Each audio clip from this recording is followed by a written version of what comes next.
Hello everyone, welcome to my YouTube channel Studyship with Hug Sister. Hope you all are doing well, and if you are new in my channel then please subscribe it. So today in this video we will discuss about a very famous poem written by Walt Whitman. A leaf of grass is no less than the journey work of star.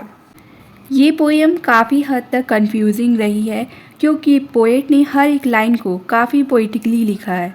इस poem में poet nature के बारे में बातें करते हैं। तो चलिए देखते हैं पोएट ने फिर एक बार इस मदर नेचर की कैसे तारीफ की है। Song of my myself 52 section की एक पोएम है। इस 52 सेक्शन में a leaf of grass is no less than the journey work of star 31st section है। ये पूरी पोएम में ये सेक्शन एक ऐसी प्लेटफॉर्म है जिसमें व्हिटमैन ने सही मायनों में लीव्स ऑफ ग्रास का क्या मतलब है उसे बताया है। इस सेक्शन में पोएट के उनके 5 सेंसेस पोएट को कन्विंस कर रहे हैं ये मानने को कि हर एक चीज़ की एक अलग इम्पॉर्टेंस होती है, चाहे वो चीज़ कितनी ही छोटी क्यों ना हो। ने इस पोएम में हर एक छोटी छोटी चीज़ों की कैटेगरी बताई है जो हमें चकित कर देती है। इस पोएम में poet stanza to stanza theme को चेंज करते हैं। शुरुआत हाईली पर्सनल से इंडिविजुअल रियलम तक, इंडिविजुअल रियलम से broader vision of the universe की थीम को यूज़ करते हुए इस पोएम को लिखा है। इस पोएम में पोएट ने इवोल्यूशन के सिस्टमैटिक प्रोसेस को दिखाया है।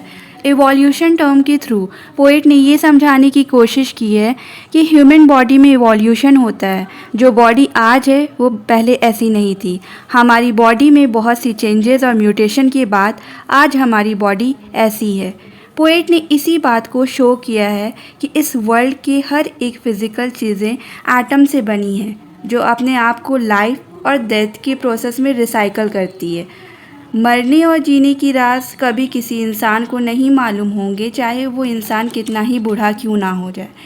पोएट कोशिश कर रहे हैं कि इस दुनिया की हर एक नेचुरल एलिमेंट को समझने की जो इस दुनिया में मौजूद है। पोएट के हिसाब से अगर इस दुनिया की हर एक एलिमेंट को अच्छे से समझना है तो इसके लिए हम लोगों को जितनी भी नेचुरल एलिमेंट जो मदर नेचर की गिफ्ट है उसे जागरूक होना होगा। उसके बाद ही पोएट के मन को शांति मिलेगी। पोएट इस दुनिया के भूल भुलैया को समझने की कोशिश कर रहे हैं। सॉन्ग ऑफ माई सेल्फ की बाकी पोएम की तरह इस पोएम के इस सेक्शन में भी पोएट अपने आप को गा रहे हैं। पोएट ने इस पोएम की शुरुआत ग्रीन लीफ को शाइनी स्टार से कंपेयर करते हुए की है। तो ये थी हमारी इस पोएम की शॉर्ट एनालिसिस। तो चलिए अब हम इस पोएम को लाइन बाय लाइन समझते हैं। I believe a leaf of grass is no less than the journey work of the star, and the pismire is equally perfect, and a grain of sand and the egg of the wren. इस stanza में poet अपने नज़रिए की खोज से इस poem की शुरुआत करते हैं। वो अपने माइक्रोस्कोपिक नज़रिए से हर एक छोटी चीज़ों की जांच कर रहे हैं जो इस मदर नेचर की देन है। पोएट सेंसेस के थ्रू इस पूरी दुनिया को समझना चाहते हैं। तो पोएट के हिसाब से अगर हम लोगों को इस पूरी दुनिया को समझना है तो हम लोगों को सबसे पहले अच्छी तरीके से ये समझना होगा what is meaning and the significance of the leaf of grass. घास के एक पत्ते का क्या मतलब है और इसकी क्या इम्पोर्टेंस है। जिस तरह से पिज़मायर एंड क्रिएचर एक चींटी बिल्कुल परफेक्ट है, बिल्कुल उसी तरह ग्रेन ऑफ सैंड बालू का हर एक कण अपनी जगह पर पूरी तरीके से परफेक्ट है। पोएट के अकॉर्डिंग हर एक चीज़ जो इस दुनिया के अंदर है उनका कुछ ना कुछ प्राइम फंक्शन है और बिल्कुल उसी तरह से एग ऑफ रेन एक चिड़िया है जिनकी छोटी छोटी पंखें होती है और वो बहुत मीठी आवाज़ में गाना गाती है। उनके अंडे भी अपनी जगह पर बिल्कुल ही परफेक्ट है। पोएट के नज़रिए के हिसाब से हम इस दुनिया को आसानी से समझ सकते हैं अगर हम इस दुनिया की हर एक छोटी चीज़ों को ध्यान से देखें तो। पोएट के विचारों में ये जितनी लिविंग बींग्स है और उनके अंदर एक अलग ही लेवल ऑफ परफेक्शन है और उस परफेक्शन को इंसान कभी पा नहीं सकता। Let's move to the next stanza of the poem. And the tree toad is the chef d'oeuvre for the highest and the running blackberry would adorn the parlor of heaven, and the narrowest thing in my hand puts to scorn all machinery, and the cow, crunching with depressed head, surpasses any statue, and a mouse is a miracle enough to stagger sextillion of the infield. Poet आगे discuss करते हुए task master के कामों के बारे में बात करते हैं। Task master means God. तो पोएट इस स्टैंजा में गॉड के काम के बारे में बात कर रहे हैं। पोएट रीडर की अटेंशन ट्री टोड पर ले जाते हैं। ट्री टोड मीन्स एक ऐसा मेंढक जो पेड़ों पर रहता हो। पोएट कह रहे हैं कि ये tree toad shape the over है।